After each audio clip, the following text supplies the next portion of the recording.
It's endurance.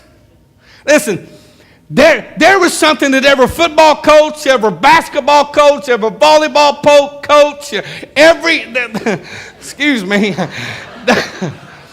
they will tell you that endurance is what you need. It's good to go out in the first quarter and just tear it up, but pace yourself. Get ready, because really when I need you is in the last 2 minutes of this game. I need to tell somebody right now that this thing is winding up. Come on, somebody. And God says, I need my people, the endurance for the last of the last of the last. Now's when I need my church. I don't need somebody building some program. I need somebody with an endurance of some faith that's been tested.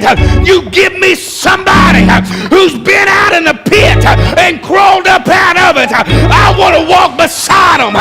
You give me somebody who's faced divorce and looking at it in the eyeball and made it. I want to walk beside them. Yeah! Hallelujah! Now sit down, you're making me nervous. Y'all's the 2-minute people I'm talking about. It's 10 minutes 12, and you just jumping up and act like you've been doing it all morning. Pastor Anna, come piano, please. Listen. I want to walk with somebody who's been through something. You want to find out how to get your marriage right? Don't talk to some lunatic who just read a book and don't understand it. You give me somebody who's faced it head on, crawled up out of it, and now it's stamped the approval and made it. You want to know how to get over drugs and alcohol? You give me somebody who's been down in that alley and crawled up out of it. I want to walk with them.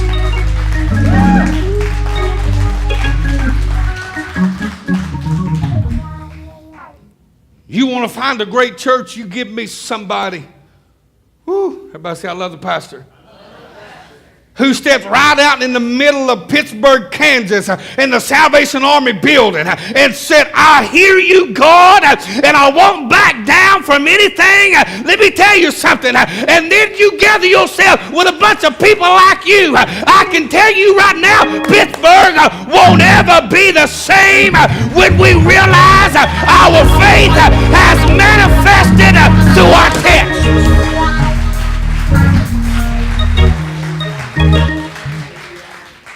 I could pull some of you out and put you on stage right now and just handpick you out that are going through some of the greatest trials in your life. That on days you don't even know why you even woke up. And some of you are still struggling through. And some of you are still just trying to get through over different areas in your life. I could handpick and pull up. And most of you would be sitting up here on stage. And those of you that are sitting back would look at them and say, I never thunk it.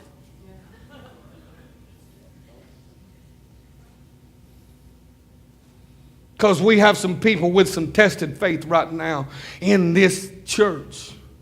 And I want you to know right now that God is not testing them to prove to them who He is to them, but He's testing them and putting them through the endurance, because when they come out, you got to come out too.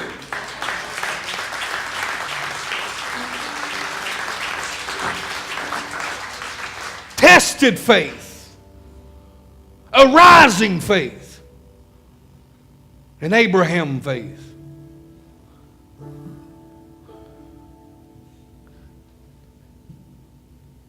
He said, I am the God of Abraham, Isaac, and Jacob.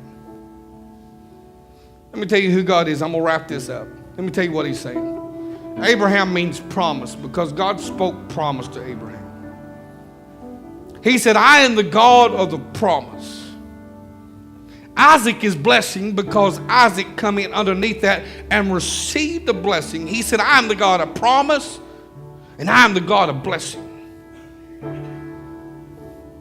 But before we go any further, I want to tell you that I'm also the God of Jacob. The God of second chances. That'll chase you up a mountain and send an angel there and say, I want to bless you just because I know where you was birthed out of. And I know who you are. He's the God of the bad boy. He's the God of the second chances.